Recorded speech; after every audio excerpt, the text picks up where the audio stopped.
toda sexta-feira, comentário de Marco Longaray. Bom dia, Marco. Bom dia, Eduardo Costa. Bom dia a você que acompanha a programação aqui do Clique Rádio. E dizer que eu vinha insistindo numa solicitação aqui, quem está saindo, por exemplo, passa pela 7 de setembro, passa pela Rótula, a ponte, saindo da cidade em direção à Zona Sul, no que passa, principalmente para os pedestres, né? Aí no que depois da ponte já começa a Avenida Cônigo Walter Rankit. Nós temos a 7 de setembro, no sentido centro-bairro, a Rótula e depois a ponte. E ali, quem vai pelo lado direito, no sentido centro-bairro, é muito estreito. E ali tinha crescido uma vegetação, tanto arbustos, um capinzal, mamona, e a calçada muito, muito próximo. Ali bastava alguém esticar a mão que suprimia algum cidadã para baixo ali da ponte ali. E ali é um barranco, né? E eu vinha registrando isso através de fotos, coisa e tal, mas tinha me direcionado principalmente à Secretaria do Meio Ambiente. Aí depois de algumas tratativas, enfim, o secretário Maicon Navas, eu poderia ter me dirigido à Secretaria da Infraestrutura, mas aí, como já estava nesse estágio, eu pedi que o secretário tratasse com o colega dele, o secretário-chefe da Infraestrutura, o Wilson Jacobson, conhecido Coca, e agora foi procedido tanto o corte daqueles... Eram uns arbustos, não era nenhuma árvore de preservação, era um capinzal ali, umas mamonas e tipo umas bananeiras que assim, dessas que saem meia guaxa, assim, digamos. E aí ficou boa a poda ali, porque é uma questão de segurança, não é? Uma questão de segurança para as pessoas ali que poderiam. Ficava assim, eu estava a meio metro da onde as pessoas passam, não é? Aí basta alguém que está ali escondido naquele capinzal, aquelas mamonas ali, nas bananeiras, puxar alguém, pronto. Aí, e a gente não pode, a gente tem que ir alertando essas questões aí, porque a hora que acontece o problema, aí é tarde. Tem uma outra questão e que a gente tem que pensar como segurança, Eduardo, é ali, ó, abaixo da ponte,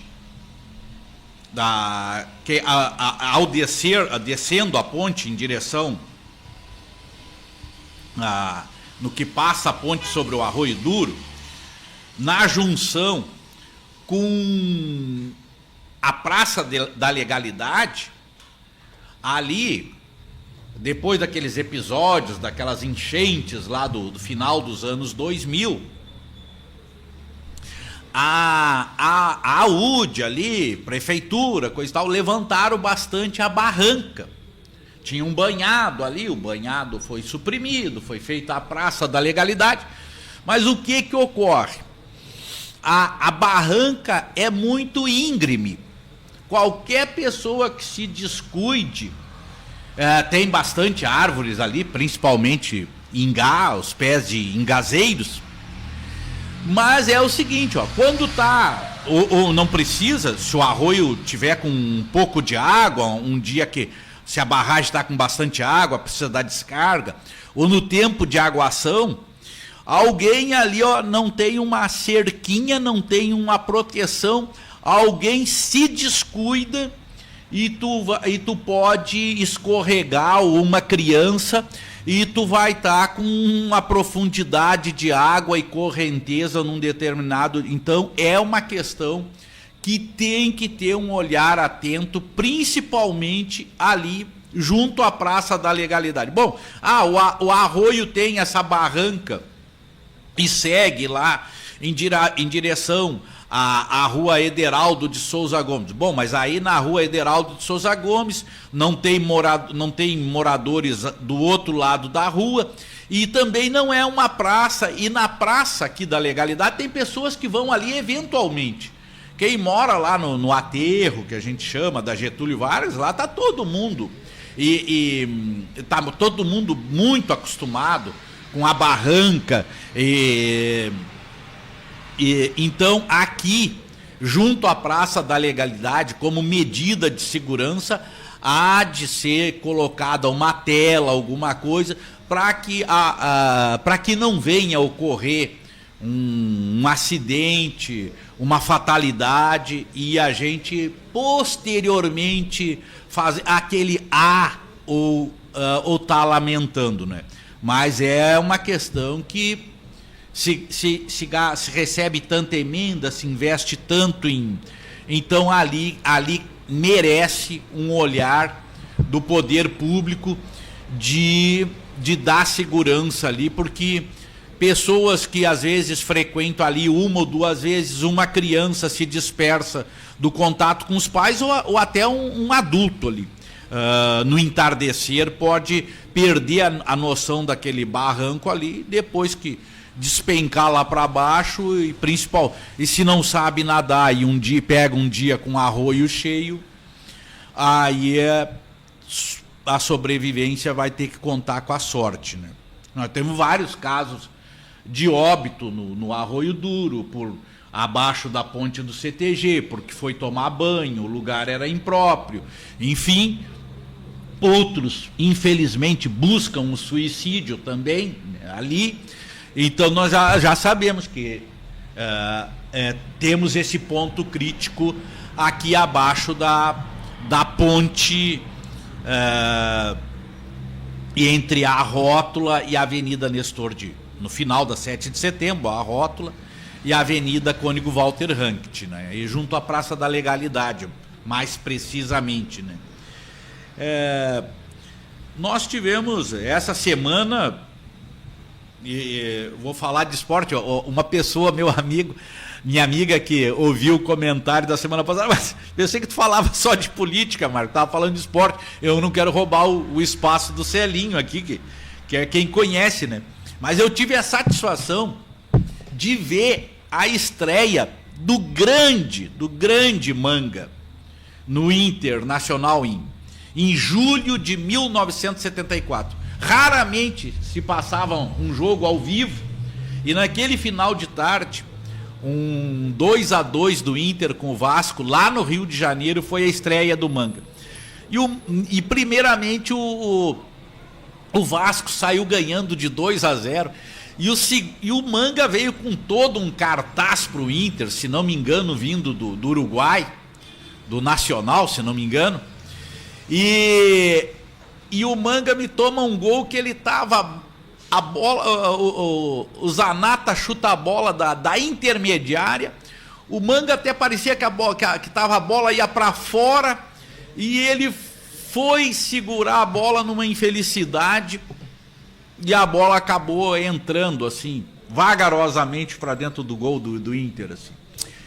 Aí depois tem mais dois lances que eu lembro do Manga, que foi quando ele jogou na seleção, se não me engano, em 66, foi dar um balão, chutar a bola para frente, chutou nas costas de um aniversário, ele estava, acho que na marca do pênalti, acabou correndo um gol contra. Mas a lembrança mais fantástica, contei 2 desastres do Manga, foi o melhor goleiro.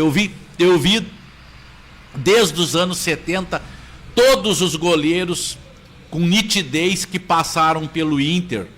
Então lá se vão 55 anos e nenhum goleiro, nem Tafarel, nem Klemer, cada um há de defender o momento. O Klemer foi campeão no Inter, título mundial, Libertadores, enfim, mas nenhum se iguala ao Manga. E no primeiro campeonato que o Inter, o Internacional, ganhou em 1975, jogando no Beira-Rio, partida única contra o Cruzeiro, gol de 1-0, gol do Figueroa, talvez o era o melhor zagueiro do mundo naquela época. O Figueroa não teria nem vindo para o Inter naquela época. Ele foi escolhido 3, 4 vezes o melhor jogador da América. Um jogador que é escolhido 3, 4 vezes o jogador melhor da América não ia nem pisar no Inter. Ele veio em 71 para cá. Também vindo do Uruguai. E o Manga, o que nos últimos morreu praticamente, ele era de 26 de abril de 1937, 1937, 26 de abril, e faleceu agora dia 8, na terça-feira. E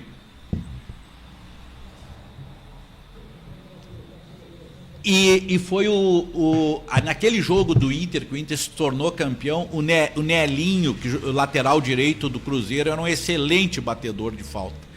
E o Manga jogou com um dedo quebrado naquela partida, e fez defesas fantásticas. O que eu lamento é que ele foi tido como um dos melhores. Os jogadores não ganhavam tanto naquele tempo, mas o Manga tinha um vício de jogar carteado, enfim, e nunca se preocupou muito em ter bens. Inclusive depois do Inter, ainda já está com a idade avançada, jogou no Grêmio, veio, acho, campeão gaúcho pelo Grêmio, e depois seguiu ainda em alguns lugares. Mas resultou que o último refúgio do Manga, um jogador que teve assim muita expressão no Botafogo, no Internacional, na seleção brasileira, teve que ser socorrido lá na Casa dos Artistas do Rio de Janeiro, onde veio a falecer. Então, assim, tantos milhões que pagam por um jogador hoje, não poderia, as glórias que o Manga deu para o Internacional não poderiam ter colocado ele numa casa. Esses times todos que ele deu tantas glórias, eu acho que é tido como um dos melhores goleiros da história do Brasil, e foi, nos seus últimos anos, não foi dias, há bastante tempo, ele estava, né, lá na Casa dos Artistas, nessa casa de repouso para aqueles que têm, alguns vão para lá por serem associados da Casa dos Artistas, coisa e tal, mas a maioria em situação difícil, né?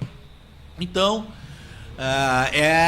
inclusive o dia do goleiro, Eduardo, e quem está me ouvindo, foi criado em homenagem a este grande pernambucano, o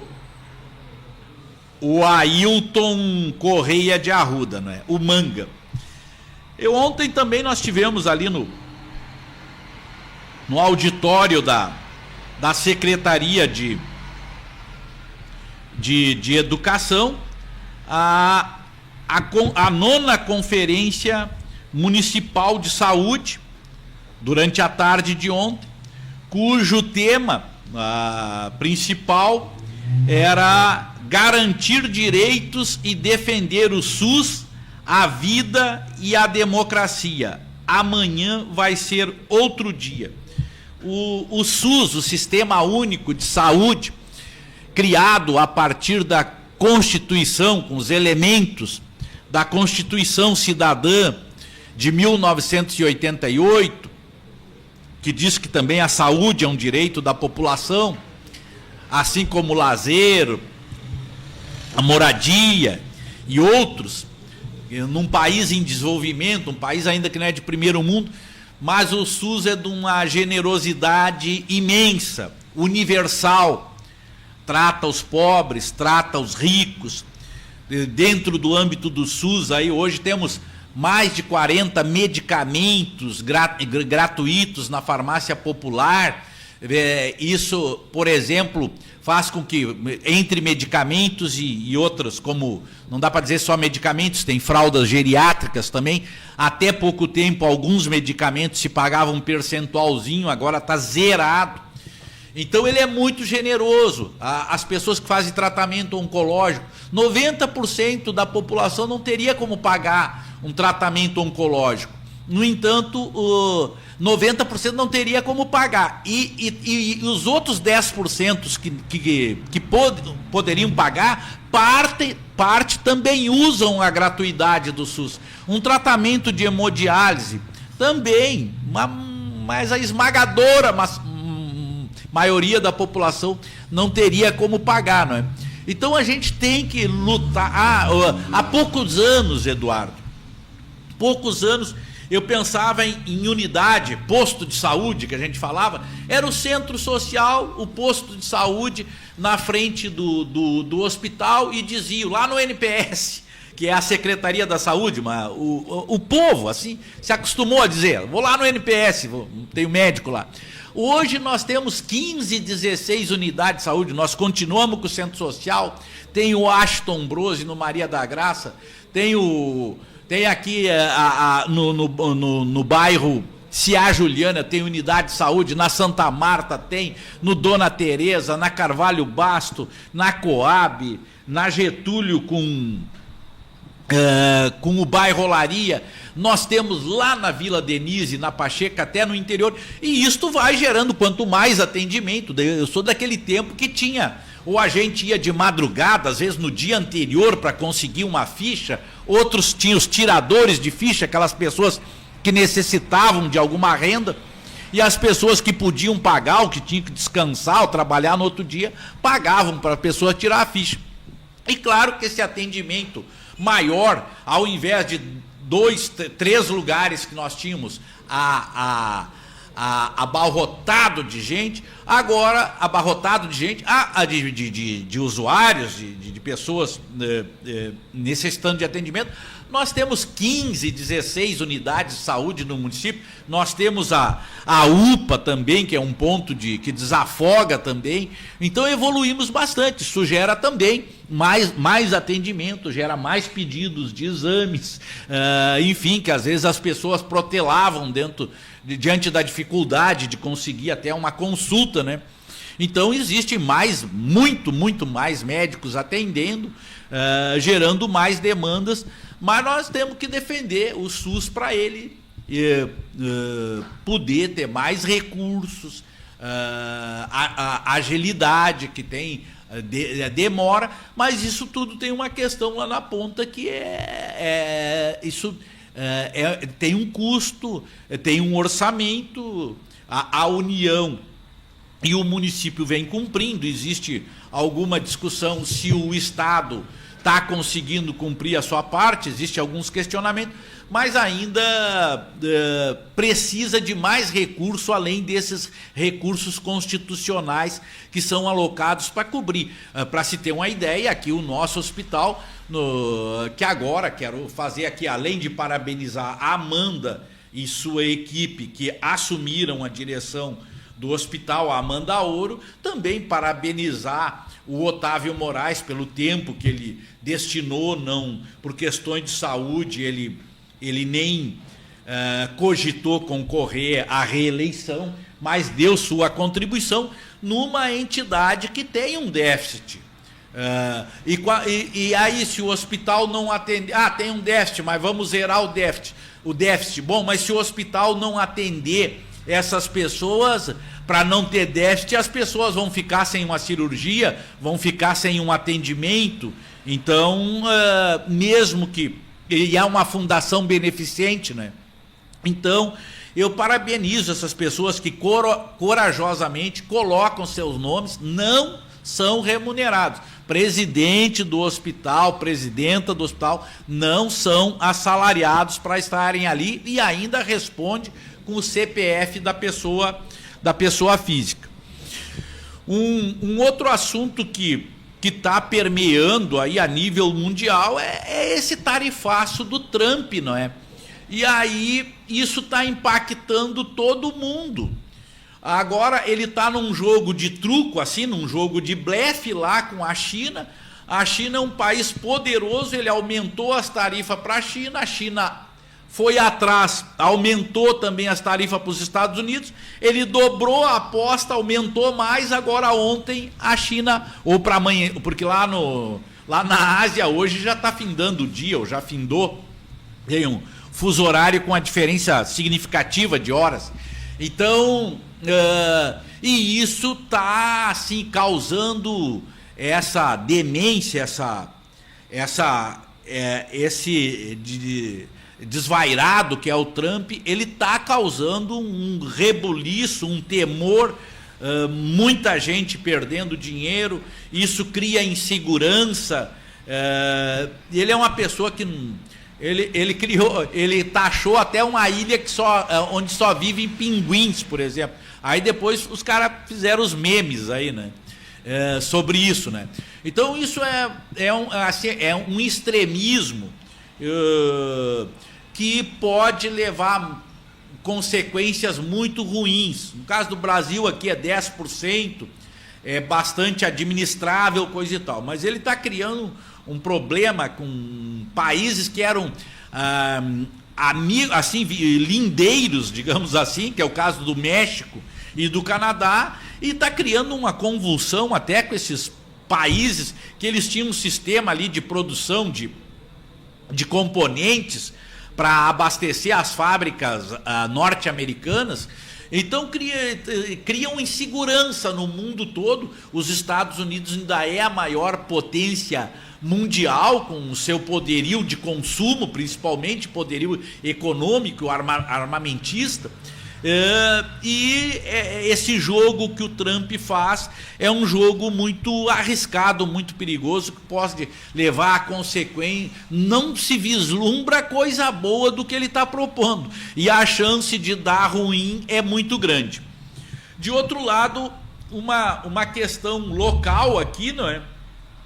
Que é esse projeto da prefeitura que busca ali permutar uma área que é lindeira ao bairro Cônego Walter, uma área ali de preservação ambiental, que na verdade foi jogado. Eu conheço um pouco o projeto atual, eu não conheço, eu não conheço o desdobramento que deu, mas o que eu sei é que ali havia um açude, uma área tipo um açude e uma área ambiental ali de propriedade do senhor Pierre Rosselet, e com a criação dos bairros Cônego Walter e Ouro Verde, por uma questão geográfica, os esgotos, principalmente do Cônego Walter ali, eu acho que do Ouro Verde não tem outra alternativa, ou parar dentro desta área açude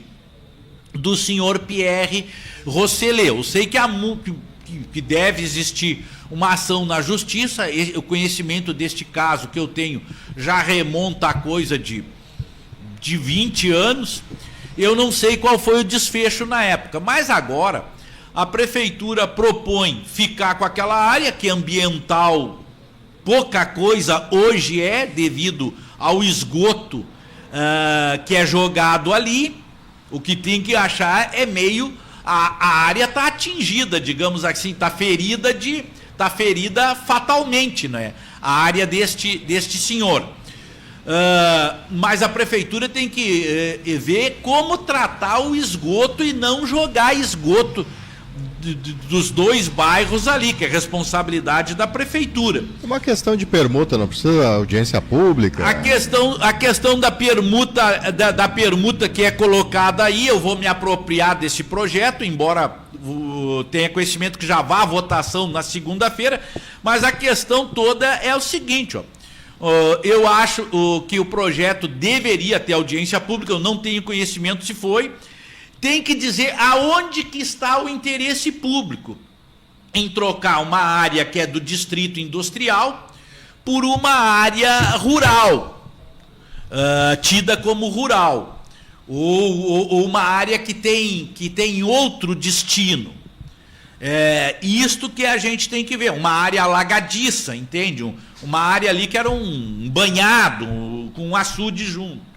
Então, tem que ver aonde está o interesse público. Eu não sei no que resultou os movimentos que o proprietário Pierre Rosselet, acredito que ele manejou com ações contra o poder público, é uma pessoa esclarecida, mas agora tomo conhecimento, tardiamente, infelizmente, para fazer uma observação mais aprofundada, dessa permuta, de uma área que envolve algo em torno de 6 hectares, né? 60 mil metros quadrados. Então, isto não sei se foi levado a cabo todos os trâmites, quais são os interesses que estão permeando essa questão, mas de qualquer forma, quando se faz isso, a primeira pergunta da prefeitura receber alguém pode dever IPTU aí, tem 20 imóveis, resolve entregar um terreno para a prefeitura, o terreno vai ampliar a área de uma escola ali, vamos fazer um posto de saúde, vamos receber, mas a pergunta sempre vai estar, qual é o interesse público? Qual é o interesse público da prefeitura receber esta área alagadiça, onde está sendo jogado o esgoto? O que diz aqui no projeto, Marcos, se tu me permite, aqui, já que a gente está falando sobre isso, diz o seguinte, vou ler todo aqui o projeto, que ele não tem um projeto amplo como esse tem poucas laudas, então acho que vai dar tempo. Diz o seguinte, está encaminhando aqui, o prefeito encaminhando ao presidente João Pedro Grill, né, o projeto de lei que autoriza o Poder Executivo Municipal a efetuar permuta de bens imóveis e dar outras providências. O presente projeto objetiva a autorização legislativa para a permuta de imóveis entre o município de Camaquã e o senhor Pierre Rosselletti. A permuta de imóveis públicos por particulares é permitida desde que observados alguns requisitos, tais como interesse público devidamente justificado, autorização legislativa e avaliação prévia dos imóveis objeto da permuta. Segundo Eli Lopes Meirelles, qualquer bem público, desde que desafetado do uso comum do povo ou de destinação pública especial, pode ser permutado com outro bem público particular, da mesma espécie ou de outra. O essencial é que a lei autorizadora da permuta identifique os bens a serem permutados e a avaliação prévia atribua-lhe corretamente os valores para a efetivação da troca sem lesão ao patrimônio público. Ainda a Lei Federal 14.133 de 21, no artigo 76, inciso 1º, a linha C, prevê a alienação de imóveis públicos através de permuta por outro imóvel, destinado ao atendimento das finalidades precípuas da administração, desde que o preço seja compatível com o valor de mercado. Assim, em observância aos requisitos necessários, foi realizada a avaliação prévia dos imóveis pelo competente setor de cadastro imobiliário, conforme laudos anexos determinando o valor de mercado, que inclusive eu enviei para ti no teu WhatsApp. Sim. Aí as avaliações. Essa proposta de permuta tem por objetivo o acesso a uma área produtiva e que continuará gerando desenvolvimento, bem como permitirá ao município dar continuidade ao processo de urbanização em fase de projeto da ampliação do distrito industrial. A ampliação do distrito industrial é uma demanda extremamente importante para a prosperidade do município. Geração de renda, valorização das empresas e indústrias, ampliação da área urbana, restando plenamente justificado o interesse público no presente projeto de lei. Por outro lado, e aqui é o que o professor Clayton Silva falou, né? Uma coisa diz sobre desenvolvimento e trazer empresas. Por outro lado, a área verde é de suma importância ao município.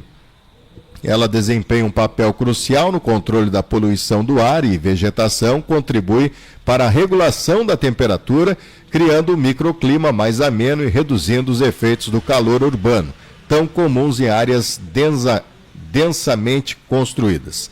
Especificamente na área municipal a ser permutada, existe extrema condição de alagamento, pois, dado o declive e a proximidade com o arroio e Capitão Jango, a área caracteriza-se como bacia do referido arroio. Por conta desta geografia, as águas dos bairros possuem esse caminho natural, cujo é de extremo interesse preservar. Essa área pode ser descrita como esponjas para o meio ambiente. No entanto, para que essa esponja funcione adequadamente, é fundamental que as áreas verdes sejam preservadas e que o planejamento urbano considere soluções sustentáveis como a permeabilização do solo e o uso de sistemas de drenagem ecológica. senhores vereadores, são os motivos nos quais levaram a encaminhar o presente projeto. Assina o prefeito Abner dos Santos Dilma, prefeito de Camaquã. Só que ficou meio vago, assim, não sabe se vai preservar ou se vai transformar numa área de ampliação, né? E ali fala a área de esponja, a parte que eu sei e que eu imagino que seria mais plausível, se é no lugar imediatamente ali, lindeiro com o bairro Cônego Walter, onde chamava o açude do Pierre, e também aquele banhado ali, aquela área ali de imediata ali.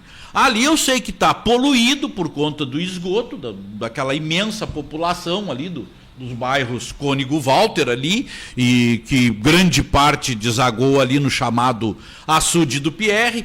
E aí, bom, a área de preservação ambiental, a prefeitura teria que comprar uma área que deve ser de preservação ambiental, ou ela tem que ser a prefeitura tem que pagar por uma APP? Então, assim, ó, eu faço uma fala assim ainda muito para ser do meu feitio, do meu jeito, eu faço uma fala muito superficial, assim. Eu não estou emitindo aqui, eu preciso ter todos os elementos para emitir, não é? Agora, a prefeitura vai comprar uma área para preservar, ou vai ser uma área para ampliar loteamento? É confuso. E se é uma área de...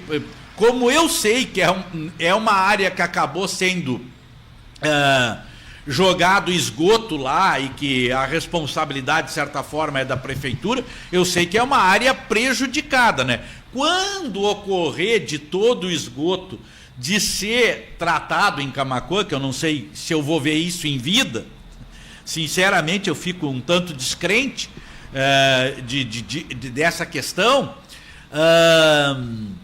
Bom, aí pode-se pensar em recuperar aquela área, porque ela é uma área, como diz aí, que está no âmbito do Paço do Capitão Jango, não é? De qualquer forma, eu vejo contraditor. Até não sei o que resultou as ações dos movimentos, seja na esfera judicial, do senhor Pierre Rosselet contra a prefeitura, pelos prejuízos desse esgoto dentro do seu açude, e aquela várzea ali, aquela área, e como ou se parte nas franjas, digamos, dessa área, é que a prefeitura pretende, em algum pedaço, que é aproveitável para ampliar com loteamento popular, enfim. Sim. Mas é um assunto, digamos, complexo e complexo, contraditório na justificativa, pelo menos num primeiro momento, e que necessita de aprofundamento. Mas pela informação que se tem, vai à votação segunda. A administração tem uma base que capaz de aprovar qualquer projeto, né?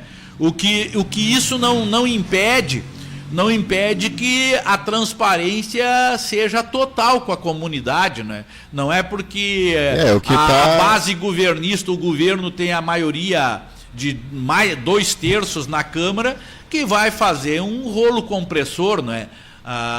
E nós não esperamos diferente que a administração municipal esclareça de forma assim, esclareça de forma a orientar, a conscientizar, a esclarecer o cidadão, né? E os próprios vereadores não estão tendo conhecimento desse projeto, pelo que já foi colocado, né? Com exceção aí do Vitor Azambuja, que foi o relator, né?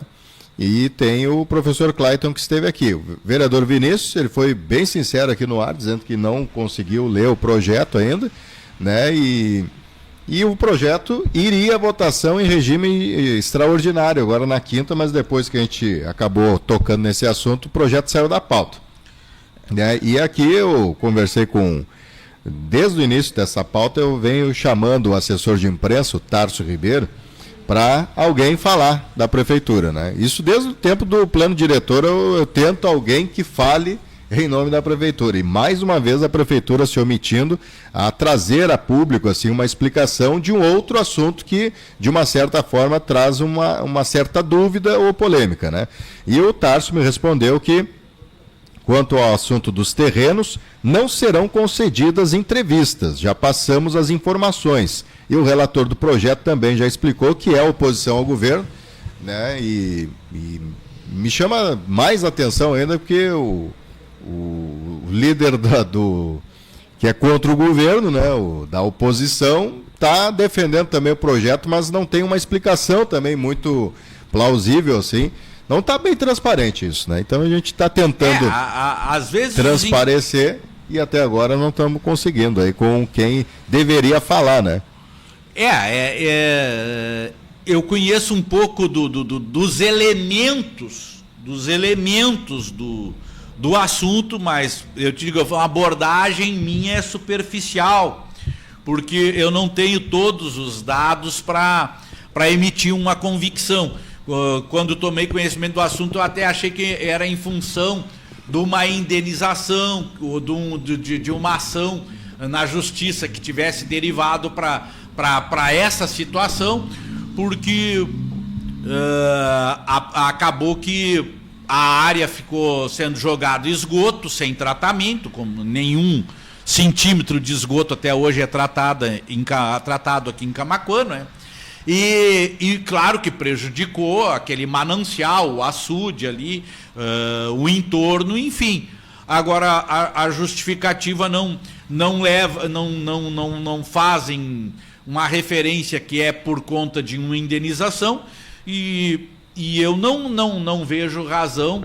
A prefeitura, em parte, fala que funciona como uma área esponjosa na área ambiental, uma outra parte fala em ampliação de possibilidade de área para... Sim. Não, e não se explica também o que o outro lado vai fazer com a área, né? Sim. Porque tá uma troca, mas nós estamos falando de algo público, tá? A prefeitura não sabe se vai preservar ou se vai aterrar aquilo ali e fazer uma ampliação do distrito.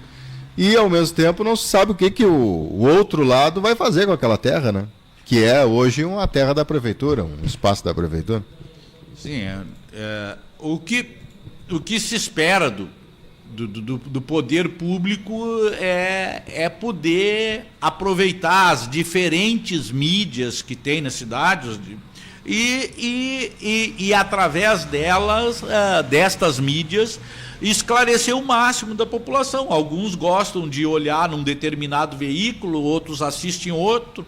Hoje nós temos essa multipolaridade, várias possibilidades. Nós não estamos 20 anos atrás que todo mundo só assistia a Camaquense, não é? Eu diria quase que in memoriam a Camaquense, né? Mas então hoje nós temos várias mídias e as pessoas, quanto mais a prefeitura tiver essa transparência com os se não vai vir, manda uma nota bem esclarecedora, enfim, né? Eu acho melhor que a prefeitura, através do seu órgão de imprensa, através do prefeito, do vice-prefeito, esclareçam essas questões, do secretário competente, afeto, enfim. Eu acho que é assim que melhora a relação com a comunidade também. Me parece um pouco confuso o tanto que eu acompanhei, que tomei conhecimento, né? Vou me aprofundar sobre o assunto, mas como eu disse, né? O governo tem uma base muito forte, o próprio relator do projeto, embora a oposição, tem um alinhamento, embora não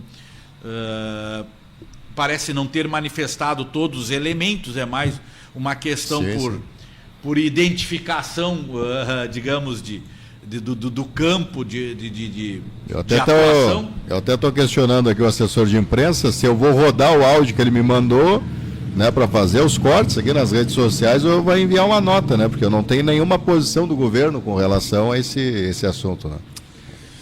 Mas então, assim, eu espero que possa, até o tempo, como se diz, é muito exíguo, não é? Nós estamos já estamos às 11 horas da sexta-feira, do final de semana, e segunda já vai à votação esse projeto, né? Mas eu espero que possa haver os esclarecimentos mínimos para não ser, e que os vereadores estejam bem cientes, mas está bem ciente com os elementos aí não se chama justificativa quando é do executivo, quando é vereador ele faz um projeto e é uma justificativa, quando é a administração é a mensagem, mas a mensagem ela deixa a desejar em parte. Onde é que está o interesse público? É uma área alagadiça, era uma área de açude, a área foi contaminada em parte, o que a prefeitura vai fazer, e se é uma área de preservação ambiental, ela deveria estar no contexto de área de preservação ambiental e não ser permutada por uma outra área da prefeitura. Seria uma obrigação, antes de tudo, uma obrigação, constar como área de preservação ambiental. Né? Pois é.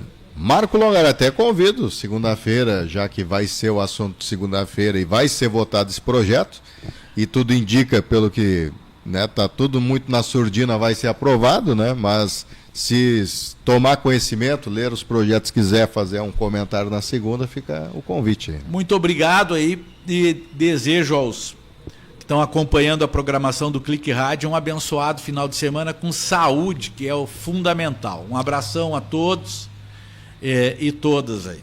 Valeu!